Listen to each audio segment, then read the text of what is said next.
Instruire les élèves et les accompagner dans leur parcours, leur donner des opportunités dont ils pourront se resservir sur moyen ou sur long terme, et inciter les jeunes à s'engager, qu'ils soient élèves ou sortis du système scolaire. Voilà donc une partie de ce que propose l'institution. Et notre question à nous, quels sont les volontariats et les engagements possibles au sein de l'éducation nationale?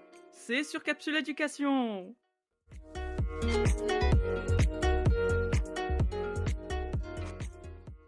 Un ou deux petits indispensables. L'engagement est l'un des axes étudiés dans le cadre de l'éducation à la citoyenneté dans l'enseignement moral et civique, notre fameux EMC.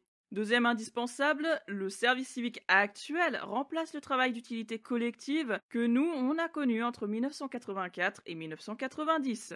Ce contrat aidé était ouvert aux jeunes de 16 ans jusqu'à 21 ans sans diplôme ou sans emploi et jusqu'à 25 ans pour les jeunes adultes inscrits à l'Agence nationale pour l'emploi depuis plus d'un an.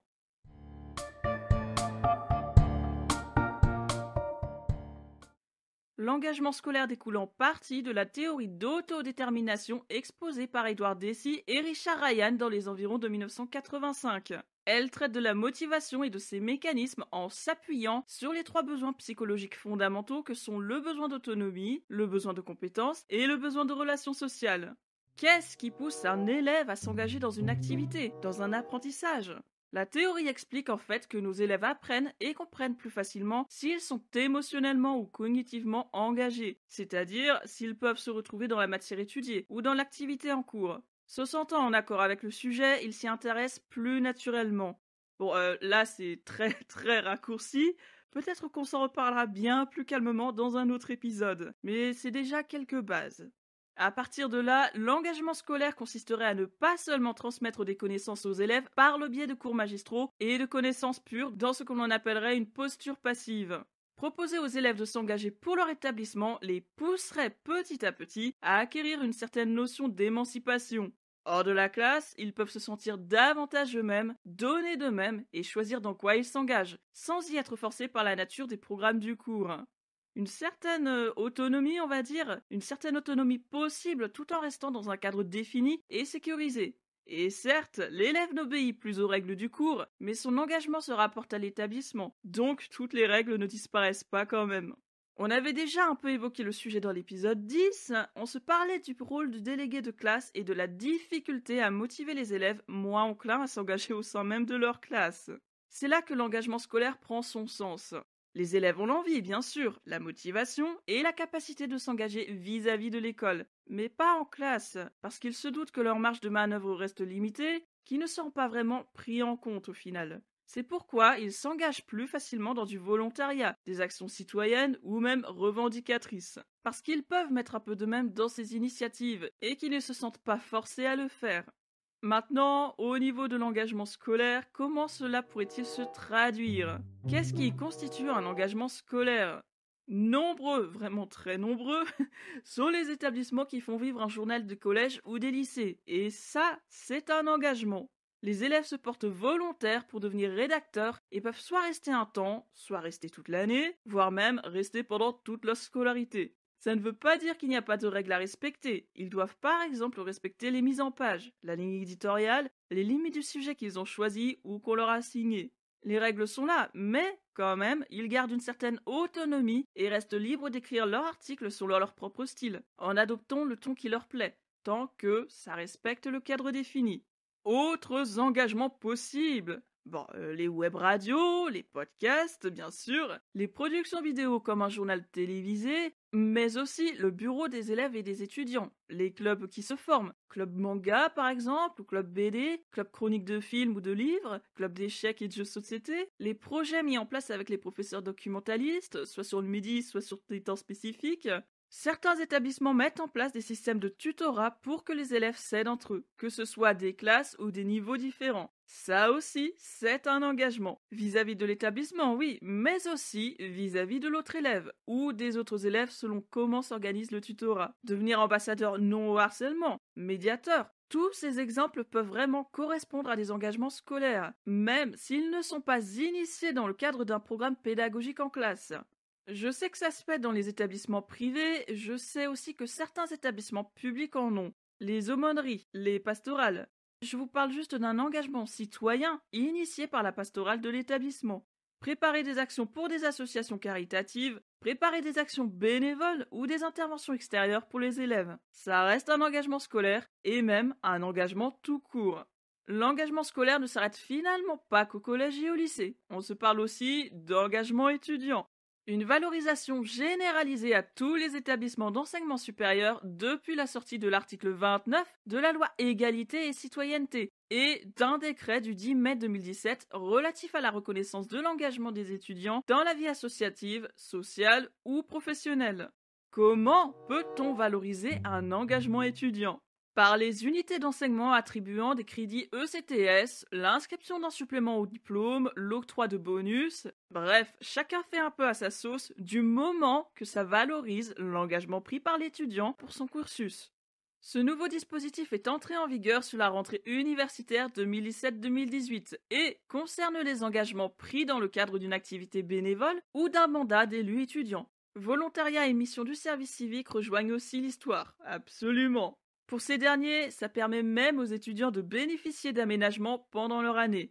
Bon, là, attention, je rappelle encore une fois, ce n'est que de la théorie. Tous les volontaires ne sont pas logés à la même enseigne.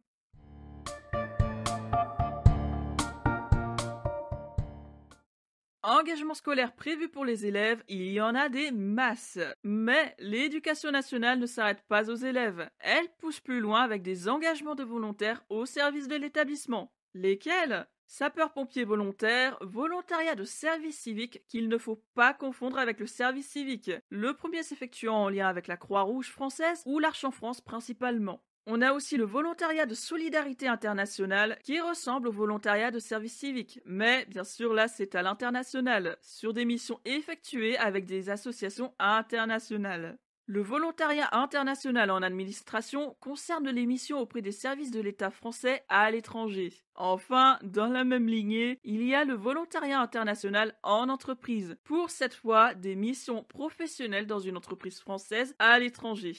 Mais au final, aucun de ces engagements n'a vraiment de place dans l'éducation nationale, ou si peu, même s'ils concernent les jeunes et offrent diverses opportunités. Alors voyons tous les volontariats qu'on retrouve vraiment dans nos établissements. L'OFAGE d'abord, l'Office franco-allemand pour la jeunesse. On y retrouve des formations linguistiques, des offres d'emploi ou des stages, des missions de service civique ou d'autres volontariats. Bref, plein de coopérations franco-allemandes pour renforcer nos relations, dont celle entre nos établissements. Une initiative par ailleurs née en 1963 qui attire de très nombreux jeunes, à peu près 9 millions jusqu'en 2019. Dans nos établissements, cette présence se traduit par une mission auprès des professeurs d'allemand. Le volontaire y vient comme assistant de langue plus généralement, mais ça ne l'empêche pas de prendre part aux autres domaines d'activité dans l'établissement. Toujours au niveau des engagements de mobilité, il y a l'ancien service volontaire européen, renommé en Corps européen de solidarité en 2019, après avoir porté ce nom depuis 1996, sa date de création. L'éducation nationale propose de très nombreuses missions dans le cadre de l'éducation pour tous, notamment. Et les propositions vont de la maternelle jusqu'au lycée, voire dans les établissements d'enseignement supérieur. Un programme de l'Union européenne qui permet à des jeunes entre 18 et 30 ans d'assurer une mission d'intérêt général sur une période de 2 à 12 mois, après que le dossier de l'organisme ait été validé par la Commission européenne. Les missions sont réparties entre les pays européens, mais aussi entre les pays partenaires voisins de l'Union européenne. Que d'opportunités donc, puisque le volontaire découvre une autre culture et une autre langue tout en se mettant au service de son organisme, dans notre cas l'établissement scolaire. Comme à peu près tous les autres volontariats que je vous ai décrits, celui-ci fait l'objet d'une indemnisation qui dépendra du pays d'accueil, et tous les frais sont pris en charge par un organisme, pas par le volontaire. On s'y inscrit via une plateforme qui donne accès à tous les détails pour trouver sa mission. Là comme ça serait un peu dur de vous dire combien de missions en éducation et en formation on peut trouver sur la plateforme, tant il y en a, en France comme ailleurs. Moins d'une centaine pour cette année à peu près, c'est probablement à cause de la crise sanitaire. En tout cas, le volontaire en établissement scolaire se fait de plus en plus présent, non seulement parce qu'il peut offrir du dynamisme et des projets à toute une communauté, mais aussi parce qu'il fait une jolie vitrine pour les occasions de communication. Au passage, on peut cumuler un service civique et un CES. CES, du coup, ce sera Corps européen de solidarité.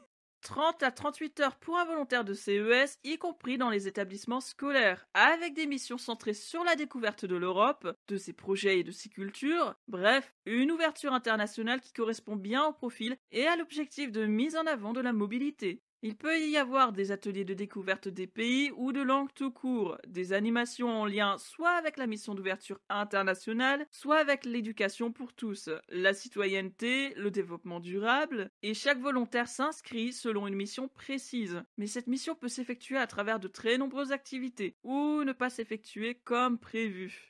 Ce qu'il faut bien savoir quand même, c'est que tous les volontariats dans l'éducation nationale ont au moins 7 règles en commun. Celle de ne pas placer le volontaire en responsabilité devant élèves, s'il n'y a pas un autre adulte avec lui, pour des questions de sécurité et de sûreté. Sachant que le volontariat reste du volontariat, forcément, le volontaire ne peut pas assurer un remplacement de poste ou assumer le poste d'un salarié, ce qui au final peut aussi limiter ses missions et son champ d'action. On y revient dans quelques minutes. Ce qui nous amène à la dernière forme de volontariat et d'engagement, celle que l'on rencontre peut-être le plus dans l'éducation nationale. L'engagement service civique qui ressemble en tout point au CES, si ce n'est que c'est être volontaire dans son propre pays. Vous aurez noté que je ne dis pas volontariat puisqu'il y a une différence entre l'engagement de service civique et le volontariat de service civique, comme je vous l'avais dit tout à l'heure. Un service civique créé en 2010 et bichonné par l'éducation nationale à partir de 2015. Chaque année, l'Agence du service civique alloue un certain nombre de volontaires spécifiquement pour notre ministère. Ces jeunes gens sont alors répartis entre le premier degré, le second degré et quelquefois l'enseignement supérieur. Contrairement au CES, le volontaire en service civique dans l'EN peut s'engager entre 18 et 25 ans, sur une durée qui varie selon l'organisme, mais dans la maison, on privilégie plutôt une période de 6 mois ou de 8 mois, pour permettre aux volontaires de faire toute l'année scolaire dans l'établissement. D'ailleurs, les missions concernent aussi bien les établissements que les CIO ou les rectorats. Ah oui, ça, je sais, ça étonne toujours. Concernant les missions, il y a en principe 11 possibilités quand le dossier est créé, en vue d'être examiné et validé par l'agence du service civique. Au passage, les rectorats et les UDOGEC ont un regard présent sur tout ça. Forcément, ils en payent une partie. Globalement, les missions favorisent plutôt l'aspect éducation pour tous, dont une partie sur le décrochage scolaire ou l'orientation. Bon, et les principes alors? On parle de volontariat, pas de salariat, donc les droits et le statut du volontaire ne peuvent pas être comparés à ceux des salariés. De même, on ne peut pas parler de salaire ou de rémunération, il s'agit d'une indemnisation. Une indemnisation à hauteur de 580 € par mois si le volontaire ne bénéficie ni d'une bourse étudiante ni du RSA, et jusqu'à 688 € par mois s'il a des aides. Comme le CES, le volontaire de service civique ne peut pas être seul en responsabilité devant élèves. C'est d'ailleurs pour ça qu'il y a en général soit un binôme de service civique, soit un binôme service civique, corps européen de solidarité. Parmi les autres principes, celui que le volontaire ne doit en aucun cas être indispensable, c'est-à-dire qu'il ne doit pas remplacer un salarié, ni prendre le poste d'un salarié, ni avoir des missions de salarié. Il doit juste être complémentaire. Il est en outre prévu que le volontaire soit accompagné tout au long de sa mission par un tuteur ou un référent. Pour le temps hebdomadaire, c'est entre, 24 heures et 48 heures à répartir sur un maximum de 6 jours. Et généralement, dans la maison, on part plutôt sur du 28 heures à 35 heures, parce qu'il y a les vacances scolaires, ce que les autres volontaires hors EN n'ont pas. Bon, les 48 heures hebdomadaires doivent quand même être exceptionnelles, merci de s'en rappeler. De plus, être volontaire ne permet pas de cotiser au régime d'assurance chômage, ni pour la retraite. Par contre, et ça c'est plutôt important de le garder en tête, on alimente notre compte personnel de formation, utile pour bénéficier d'une formation plus tard. À savoir aussi que l'on fasse 24 heures ou 48 heures, on sera indemnisé de la même somme. Et bien sûr, interdiction d'exercer des tâches administratives et logistiques liées au fonctionnement courant de l'organisme. En tout cas, pas de manière quotidienne.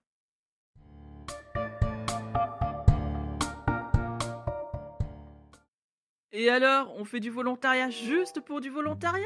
On s'engage juste pour s'engager? Quels sont les apports de toutes ces opportunités, pour les élèves comme pour les volontaires? Ça sera plutôt rapide et évident pour le coup. Les compétences, toujours. On y développe ses compétences et ses expériences, sa culture, ses connaissances. Qu'il s'agisse d'un engagement scolaire ou d'un volontariat, on y apprend sur soi-même en se mettant en valeur, en découvrant des activités ou des atouts que l'on ne se connaissait pas, que l'on ne connaissait pas tout court. Ceux qui ne savaient pas trop quelle voie choisir, ceux qui hésitaient sur leur orientation ou leur réinsertion, peut-être trouvent-ils avec ces opportunités des voies qui leur plaisent, dans tous les domaines possibles et imaginables. Se rendre utile ou juste savoir que l'on est utile quand on est jeune, c'est aussi une forme de satisfaction et de fierté qui joue pas mal. On y pense peut-être moins souvent, mais comme on s'engage rarement seul, comme il y a des référents en général, ces personnes peuvent non seulement s'assurer que tout se passe dans de bonnes conditions, mais tout aussi important, peuvent donner accès à des ressources pour la suite, à un réseau même, pour entrer dans un métier. Ajoutez à cela des certifications et les formations dont on peut bénéficier avec un engagement scolaire ou un volontariat. Ce sont des vrais plus, même s'ils ne le paraissent pas sur le moment.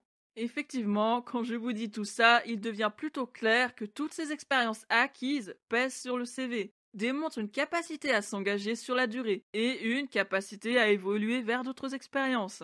C'est un CV qui bouge, avec un candidat qui, probablement, aura dû prendre en charge des responsabilités, des missions précises qui l'auront grandi, ou pas, ça dépend aussi de l'expérience vécue.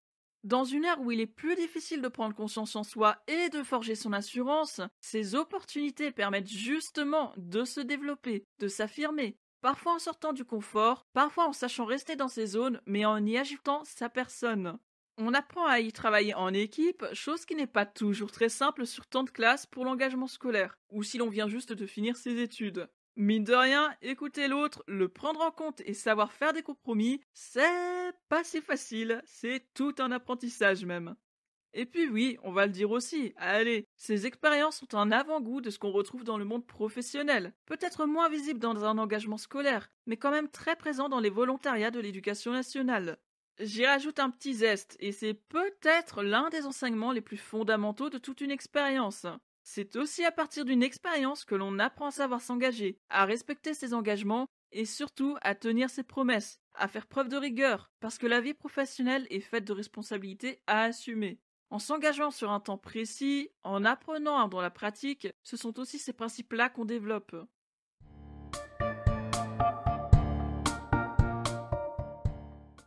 Non, vous ne croyez quand même pas que je vais me contenter du beau et du bon. S'il y a des opportunités magnifiques et grandissantes, toutes les expériences ne se passent pas bien pour autant. On y voit vite les limites et les abus concernant les volontariats dans la maison, bien plus que dans les engagements scolaires qui sont réglementés et encadrés.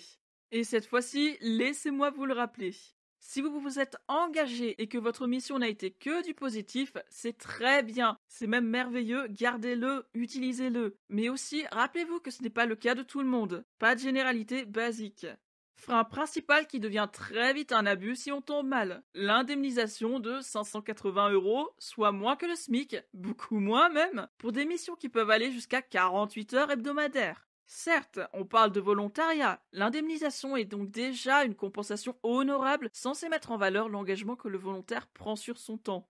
Là où ça devient très sérieusement grave, c'est quand les organismes bafouent tous les principes de service civique ou de CES en donnant aux volontaires des missions de salariés, les mêmes horaires qu'un salarié, les mêmes exigences qu'un salarié. Bosser 35 heures, voire plus, pour une indemnisation qui n'ira jamais au-dessus de 580 euros, c'est quand même moche. Surtout quand l'une des règles les plus répétées, c'est que le volontaire est un complément, pas un indispensable, et qu'il finit quand même par le devenir, malgré lui. Il n'est pas question de rehausser l'indemnisation, attention, parce que oui, c'est vrai, c'est du volontariat. Qu'en général, même si la règle n'est pas respectée tout le temps, les candidats peuvent accéder à une mission sans diplôme particulier, pas même le baccalauréat. Pas de formation requise, et si formation il doit y avoir, elle est assurée par l'organisme, payée par l'organisme, en plus des formations obligatoires dans le cadre du CES et du service civique. Zéro formation, zéro diplôme, zéro expérience et du volontariat. Et évidemment qu'on ne sera pas indemnisé à hauteur du SMIC. Évidemment aussi que pour de nombreux volontaires, l'hébergement et les frais de la vie quotidienne seront corsés, si ce n'est impossible avec une telle indemnisation. Et pour d'autres, 580 euros, ça sera déjà énorme, mieux que rien, mieux qu'une autre opportunité moins rémunératrice. Revenons maintenant à ces volontariats dans le N. Les limites sont aussi les abus en fin de compte. Se retrouver à devoir faire cours à des élèves, à des classes surchargées pour pallier une absence, oui, ça se fait. Devoir assumer le secrétariat, prendre une mission d'AED ou d'AESH, d'ATSEM, d'enseignant, oui, ça se fait aussi. Et ça s'appelle de l'emploi déguisé. D'un côté, la limite de la responsabilité devant élèves pose la sécurité pour tous, mais de l'autre, c'est quand même aussi tentant d'avoir de la main-d'œuvre en plus pour surveiller ou pour assurer des cours, des ateliers, des événements. Mais du fait de cette seule limite, la plupart des établissements finissent quand même par la briser, parce qu'à un moment donné, le volontaire se retrouvera forcément seul avec les élèves. L'autre limite, le côté complémentaire plutôt qu'indispensable. Et là, je vous laisse jeter un cil aux annonces sur l'agence du service civique. C'est édifiant comme tout. La moitié est parfaitement illégale et ne respecte pas les principes de ce volontariat. Un peu plus dur à détecter pour le CES puisqu'il ne concerne pas que la France. Mais pour le service civique, ça se voit très vite. Vous allez me dire, c'est le volontaire qui choisit sa mission, lui qui choisit s'il est prêt à faire tels horaires, qu'il a le droit de demander à modifier, voire à rompre son contrat si ça ne lui convient pas, qu'il n'a qu'à prévenir son tuteur ou le responsable d'un organisme s'il y a un problème et que son statut de volontaire n'est pas clairement respecté. Vous me direz aussi que si le contrat fait figurer qu'il y a tant d'heures par semaine, que telles missions sont à effectuer, que telles choses sont proposées, ce contrat sera forcément respecté, puisque c'est écrit sur le papier. Oui, mais dans le EN, on sait s'affranchir des règles quand ça arrange. Enfin, dans le EN comme ailleurs. Alors entre le contrat et la réalité, il arrive malheureusement que les écarts soient vraiment visibles. Et non, le volontaire n'est pas responsable de tout ce qui se passe. Il ne se fera pas entendre partout s'il émet des réserves ou demande à changer quoi que ce soit. Même si sur papier, la relation entre lui et l'organisme est plutôt de l'ordre de la collaboration, on sait qu'il y a une hiérarchie quand même, et elle n'est même pas cachée. Je rappelle, ce n'est pas une généralité. Bref, les limites deviennent vite des abus. Certains volontaires ressortent ravis et comblés de leur engagement, grandis et prêts à aller vers leur voie, d'autres en gardent des souvenirs désagréables, et d'autres repartent indifférents sans avoir beaucoup évolué. Chaque expérience sera unique, ne dépendra pas seulement du volontaire, mais aussi de son organisme, de ses tuteurs ou référents, de ses collègues. En gros, c'est beaucoup d'éléments à prendre en compte pour toute une expérience.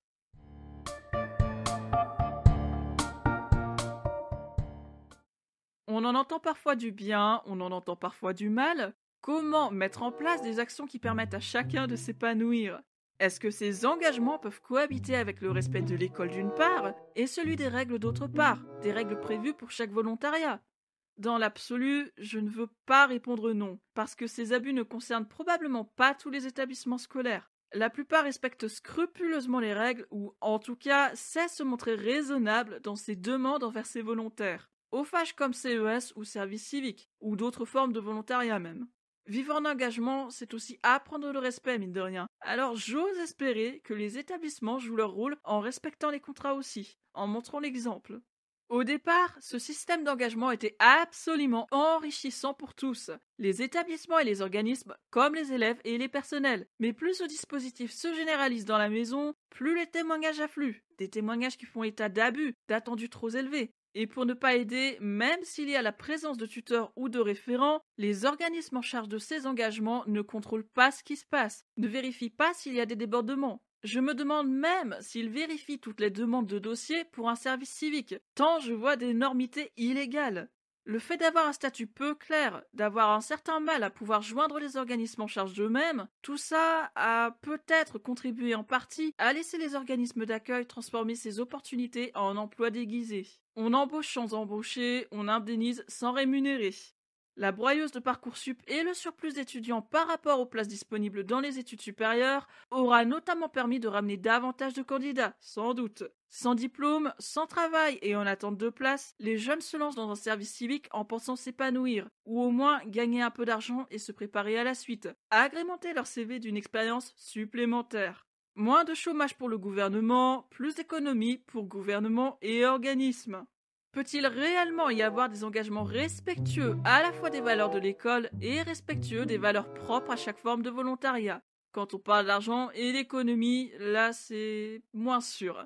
Oui, il y a de magnifiques expériences. Oui, tout le monde ne finit pas abusé par l'organisme ou un établissement scolaire. Mais quand même, quand on voit que le nombre de places de service civique augmente toujours plus dans le milieu scolaire et que des postes de salariés sont supprimés de l'autre côté, je crois que c'est vraiment important de se rappeler qu'il y a des économies derrière. Et que ce qui compte, ce n'est pas l'épanouissement d'un écosystème, pas l'avenir de ces jeunes qui s'engagent, c'est tous les bénéfices qu'on peut se faire sur leur dos.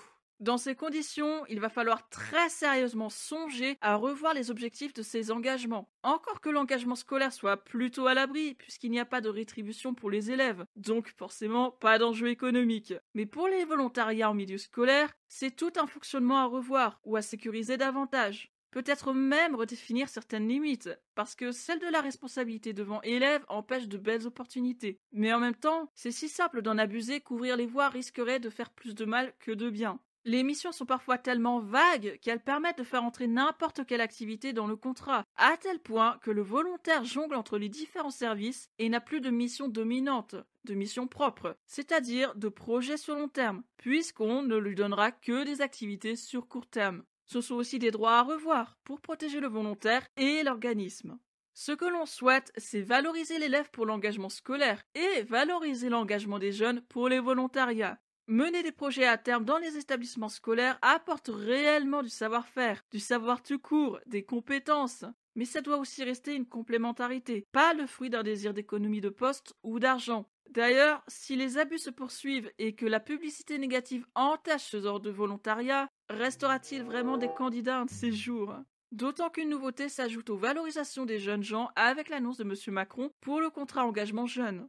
Un contrat pour les moins de 26 ans, payé 500 €, moins que le service civique certes, plus que le CES, mais un contrat qui vise à permettre aux jeunes de faire des formations qui les lanceront plus vite dans le monde professionnel. Ce contrat-là pourrait-il supplanter, quelque part, le service civique, par exemple?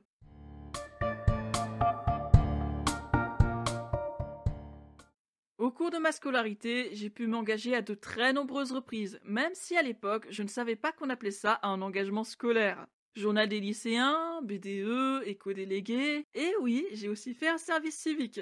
Manque de bol pour moi, le premier confinement m'est tombé dessus, je n'ai pas pu finir toute l'année scolaire. Avec le recul que j'ai aujourd'hui, j'ai pu saisir un certain nombre de dysfonctionnements, de mon côté, oh ça oui, mais aussi du côté de l'établissement, du projet en lui-même, de ce qui est attendu par les uns et par les autres. Il y a eu du pas très bon du tout, mais il y a eu de l'excellent aussi, je vous rassure. Tout ça, ça sera justement l'objet d'un épisode prochain où je vous livrerai mon expérience. Mais en attendant, je crois fermement à tout l'intérêt qu'un engagement constitue, à tout ce qu'on peut y gagner. Mais je crois aussi qu'il faut un minimum de cadre et de la communication. Beaucoup de communication. Les expériences peuvent être inoubliables et grandissantes, mais pour ça, il faut plus qu'un dossier et un contrat. Il faut du temps et de la volonté.